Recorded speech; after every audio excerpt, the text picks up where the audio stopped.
ಕಲ್ಯಾಣ ಕರ್ನಾಟಕದ ಜಿಲ್ಲೆಗಳಲ್ಲಿ ಹೇಗಿದೆ ಚಿತ್ರಣ ಅನ್ನೋದರ ಡೀಟೇಲ್ಸ್ ಅನ್ನು ಕೂಡ ಈಗ ಕೊಡ್ತಾ ಹೋಗ್ತೀವಿ. ಕಲಬುರಗಿ ಪರಿಸ್ಥಿತಿ ಬಗ್ಗೆ ಡೀಟೇಲ್ಸ್. ಕಮರ್ಷಿಯಲ್ ಸಿಲಿಂಡರ್ಗಳ ಪೂರೈಕೆ ಇಲ್ಲೂ ಕೂಡ ಸ್ಥಗಿತವಾಗಿದೆ. ಹೋಟೆಲ್ ಉದ್ಯಮದವರು ಬೊಬ್ಬೆ ಹೊಡ್ಕೊಳ್ಬೇಕಾದ ಸ್ಥಿತಿ. ಖಾಲಿಯಾಗಿ ಕಮರ್ಷಿಯಲ್ ಸಿಲಿಂಡರ್ಗಳು ಬಿದ್ದಿರೋದು ಕಾಣಿಸ್ತಾ ಇದೆ. ಸಪ್ಲೈ ಮಾಡಬೇಡಿ ಅಂತ ಆದೇಶ ಬಂದಿದೆ ಅಂತ ಏಜೆನ್ಸಿಯವರು ಹೇಳ್ತಾ ಇದ್ದಾರೆ. ಅವ್ರು ಕೈ ತೊಳ್ಕೊಂಡಿದ್ದಾರೆ. ಗೃಹ ಬಳಕೆಯ HP ಸಿಲಿಂಡರ್ ಮಾತ್ರ ಪೂರೈಕೆ ಆಗ್ತಾ ಇದೆ. ಬಟ್ ಹಿಂಗಾದ್ರೆ ನಮ್ಮ ನಡು ನೀರಿನಲ್ಲಿ ಕೈ ಬಿಟ್ಟಂಗೆ ಆಗಲಿಲ್ವಾ ಅಂತ ಹೋಟೆಲ್ ಉದ್ಯಮದವರು ಕೂಡ ಕೇಳ್ಕೊಳ್ತಾ ಇದ್ದಾರೆ. ಬುಕ್ ಮಾಡಿದ 8 ದಿನಗಳಲ್ಲಿ ಏಜೆನ್ಸಿಯವರು ಡೊಮೆಸ್ಟಿಕ್ ಸಿಲಿಂಡರ್ಗಳನ್ನು ಪೂರೈಕೆ ಮಾಡ್ತಿದ್ದಾರೆ. ಕಮರ್ಷಿಯಲ್ ಗ್ಯಾಸ್ ಸಿಲಿಂಡರ್ಗಳ ಪೂರೈಕೆ ಇಲ್ಲೂ ಕೂಡ ಸ್ತಬ್ಧವಾಗಿದೆ. 11 ದಿನಗಳಿಂದಲೂ ಕೂಡ ಮಧ್ಯ ಪ್ರಾಂತ್ಯದಲ್ಲಿ ಏನಂದರೆ ಅಮೆರಿಕ, ಇಸ್ರೇಲ್ ಮತ್ತು ಇರಾನ್ ನಡುವೆ ಏನು ಯುದ್ಧ ನಡೀತಾ ಇದೆ, ಅದರ ಒಂದು ಎಫೆಕ್ಟ್ ಏನಂದರೆ ಈಗ ಸಿಲಿಂಡರ್ಗಳ ಮೇಲೆ ಆಗ್ತಾ ಇದ್ದು ಬಹುತೇಕವಾಗಿ ಭಾರತಕ್ಕೆ ಸರಬರಾಜಾಗಬೇಕಾದಂತಹ ಒಂದು ಅನಿಲದಲ್ಲಿ ಏನಂದರೆ ತುಂಬಾ ಶಾರ್ಟೇಜ್ ಕಂಡು ಬರ್ತಾ ಇದೆ. ಇದರ ಪರಿಣಾಮವಾಗಿ ಗೃಹ ಬಳಕೆಯ ಸಿಲಿಂಡರ್ನಲ್ಲಿ ಏನಂದರೆ ಈ ಹಿಂದೆ ಯಾವ ರೀತಿಯಾಗಿ ಸರಾಗವಾಗಿ ಒಂದು ಎಲ್ಲ ಮನೆಗಳಿಗೂ ಕೂಡ ಸಪ್ಲೈ ಆಗ್ತಾ ಇತ್ತು, ಅದರಲ್ಲಿ ಒಂದಿಷ್ಟು ಎಫೆಕ್ಟ್ ಆದಂತಹ ಪರಿಣಾಮವಾಗಿ ಬಹುತೇಕವಾಗಿ ಏನಂದರೆ ಆ ಒಂದು ಗೃಹ ಬಳಕೆಯ ಸಿಲಿಂಡರ್ಗಳ ಒಂದು ಸಪ್ಲೈಯಲ್ಲೂ ಕೂಡ ಒಂದಿಷ್ಟು ಸಮಸ್ಯೆಗಳಾಗಿದೆ.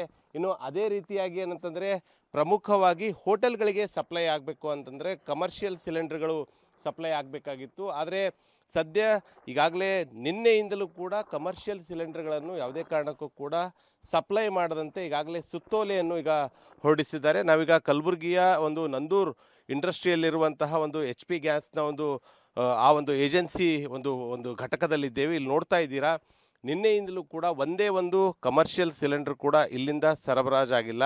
ಪ್ರತಿನಿತ್ಯ ಏನಂದರೆ ಕಲಬುರಗಿಯಲ್ಲಿರುವಂತಹ ವಿವಿಧ ಹೋಟೆಲ್ ಮತ್ತು ಅದೇ ರೀತಿಯಾಗಿ ಈ ಒಂದು ಸಣ್ಣ ಪುಟ್ಟ ವ್ಯಾಪಾರಿಗಳೇನು ಬಂಡಿ ಮೇಲೆ ಒಂದು ಬಿಸ್ನೆಸ್ಸನ್ನು ಮಾಡ್ತಾರೆ, ಅವರೆಲ್ಲರಿಗೂ ಕೂಡ ಸೇರಿಸಿ ಒಟ್ಟು ಸುಮಾರು 200 ಸಿಲಿಂಡರ್ ಒಂದು ಘಟಕದಿಂದ ಹೋಗ್ತಾ ಇತ್ತು. ಅಂದರೆ HP ಸಿಲಿಂಡರ್ನವ್ರದ್ದೇ ಸುಮಾರು ಒಟ್ಟು ಕಲಬುರಗಿಯಲ್ಲಿ 5 ಘಟಕಗಳಿದ್ದು ಸುಮಾರು 1,000ದಷ್ಟು ಕಮರ್ಷಿಯಲ್ ಸಿಲಿಂಡರ್ ಇಲ್ಲಿಂದ ಬೇರೆ ಬೇರೆ ಕಡೆ ಸಪ್ಲೈ ಆಗ್ತಿತ್ತು. ಆದರೆ ಸದ್ಯ ಈಗ ಕಮರ್ಷಿಯಲ್ ಸಿಲಿಂಡರ್ಗಳಲ್ಲಿ ಸಂಪೂರ್ಣವಾಗಿ ಏನಂದರೆ ಬಂದ್ ಮಾಡಿದಂತಹ ಪರಿಣಾಮವಾಗಿ ಈ ಒಂದು ಘಟಕದಲ್ಲೇ ಆ ಎಲ್ಲ ಸಿಲಿಂಡರ್ಗಳನ್ನು ಈಗ ಸ್ಟಾಕ್ ಮಾಡಿ ಇಡಲಾಗಿದೆ.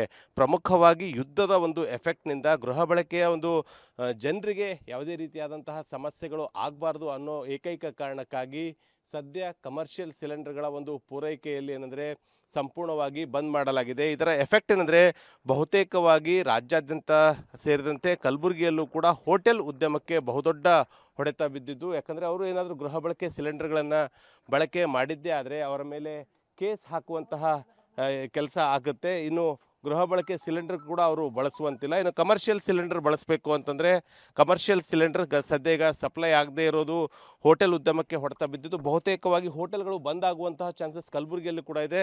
ಸೊ ಇಲ್ಲಿರುವಂಥ HP ಸಿಬ್ಬಂದಿಯವರು ನಮ್ಮದಿಗೆ ಇದ್ದಾರೆ.